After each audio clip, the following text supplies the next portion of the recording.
Olá pessoal, hoje eu quero compartilhar um pouco do que eu aprendi na disciplina de identificação e gerenciamento de riscos, que faz parte da minha especialização em proteção e defesa civil pelo Instituto Federal de Minas Gerais. Essa matéria me ajudou muito a entender o que realmente está por trás dos desastres que a gente acaba vendo nos noticiários, e eu especificamente como bombeiro acabo atendendo alguns deles, né? Como enchente, deslizamento, seca, rompimento de barragem, né? Então, e mais importante, na verdade, é entender como tudo isso pode ser minimizado quando existe aí um bom planejamento, monitoramento e gestão de risco de desastre, né? Então, o conteúdo dessa disciplina foi dividido em 6 semanas. E eu vou tentar resumir mais ou menos o que foi aprendido em cada semana e tentar também dar alguns exemplos aí que já aconteceram aqui no nosso país, né? Na primeira semana a gente tratou sobre os riscos hidrológicos, né? Que são as enchentes, inundações, enxurradas.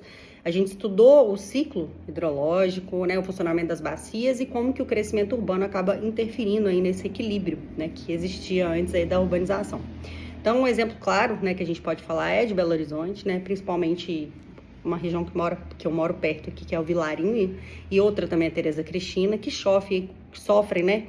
Com inundações recorrentes, e isso acontece por conta da impermeabilização do solo, né, da industrialização, da urbanização, né, e a água passa então a não ter mais o fluxo natural dela aí, e não infiltra mais no solo, né, e o nosso sistema de drenagem acaba não dando conta desse processo, né. Outro caso também famoso aí é o de Petrópolis, né, de 2022, que a gente teve as chuvas que provocaram deslizamento, enxurrada e deixaram vários mortos aí, né? Então, esses exemplos acabam mostrando que não adianta, então, somente fazer as obras de canalização, de galeria, né? Se não tem um planejamento urbano adequado, nem um sistema de drenagem eficiente, né? Então, é essencial também, além das medidas estruturais, a gente tratar das medidas não estruturais, né? Como mapeamento de risco, plano de evacuação, educação ambiental, sistema de alerta, né? Envolver a comunidade nesse processo. Isso foi nas semanas 1 e 2 que a gente aprendeu. Na semana 3, a gente começou a falar sobre os riscos climáticos, que aí a gente pode colocar aí como secas, ondas de calor, tempestade e os incêndios florestais, que especificamente para mim acabo tendo muita vivência com isso até por onde eu trabalho no comando especializado de bombeiros, acabo trabalhando muito com incêndio florestal, e agora a gente está, né, finalizando aí nossa época de incêndios, graças a Deus as chuvas começaram agora e começa outro problema, né, mas o que a gente pode falar aí claramente, por exemplo, foi do ano passado, né, que a gente teve a maior, foi o maior tempo, né, de incêndios florestais, uma quantidade de incêndios florestais em Minas Gerais foi o ano passado, foi histórico, né, 2023, queimou praticamente o estado todo, né, e a gente trabalha também principalmente com as unidades de conservação, então a gente vê que tudo isso acaba também afetando, né, as cidades, né, e a nossa qualidade de vida, né, e os nossos recursos também, né, que acabam indo por aí, né? Então, mostra também que, independentemente de ocorrer planejamento, a gente precisa, então, aprender a lidar, né, com essas mudanças climáticas e o que essas mudanças acabam acarretando no nosso meio ambiente, né? E como que a gente deve utilizar, né, os nossos recursos ambientais aí de forma sustentável.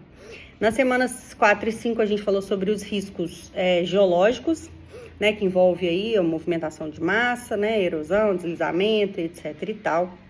Então a gente aprendeu que o relevo, o tipo de solo e as condições climáticas influenciam diretamente na estabilidade do terreno e a ocupação também, né, dessas áreas de risco aí.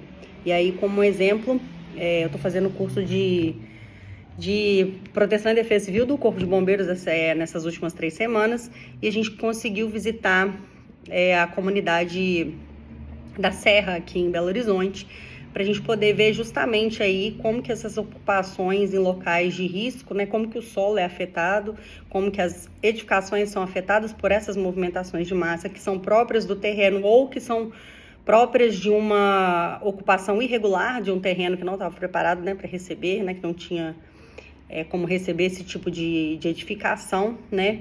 E a gente vê que não adianta só fazer obra de contenção, então a gente precisa pensar no planejamento urbano, né? E formas aí de evitar que essa ocupação ocorra de forma desordenada, criando então esses ambientes inseguros, como é o caso aí da comunidade do Cerro. E na última semana, né, a gente aprendeu sobre os riscos tecnológicos, né, que são causados aí por falhas humanas, né, acidentes industriais e rompimentos de barragem, né. E aí a gente visitou uma barragem, né, ontem nós fomos na barragem em Igarapé, eu esqueci o nome da mineradora. E a gente pôde ver de perto aí exatamente o risco, né, que esse tipo de atividade tem, né, e como que ele impacta, né, nas comunidades que estão ali perto, né, o tipo de planejamento que é necessário, e principalmente depois do rompimento da barragem, né, tanto de Mariana, mas principalmente como Brumadinho, como que as leis mudaram, né, e como que as empresas têm que dar conta desse gerenciamento de risco envolvendo a comunidade para que saibam os riscos que elas estão correndo, né, essa questão de planejamento, de mapeamento, de avisos, né, de sirene, de alertas, né. Então, o gerenciamento desses riscos, ele envolve, então, um monitoramento constante, plano de contingência, né, e a atuação integrada aí dessas empresas com a Defesa Civil, com os órgãos do governo e principalmente com a comunidade que está inserida aí, principalmente em comunidades onde você já tem esse risco, né, como no caso das mineradoras aí. Então, o que eu pude aprender com a disciplina é que boa parte dos desastres, ele tem uma parte que ela é previsível, né, e pode ser trabalhada principalmente aí na gestão de risco, onde a gente pode identificar essas vulnerabilidades e agir de forma preventiva, evitando aí que ocorra a maioria desses desastres, né? E que gerenciar é mais do que uma questão técnica, ela é também social e política. Então, não basta só investimento, é preciso educação, conscientização, né? Políticas públicas efetivas em relação ao planejamento urbano e responsabilidade coletiva e cultural, né? Então, depois dessa disciplina, me ajudou muito a perceber e casou muito com o curso que eu tenho feito, né? A importância de ter profissionais capacitados para reconhecer e gerenciar esses riscos, né? E principalmente evitá-los, né? Então, foi um aprendizado muito bom e é interessante a gente entender, então, que a gente deve agir sempre, todos os dias, antes que ocorra um problema que a gente precise remediar.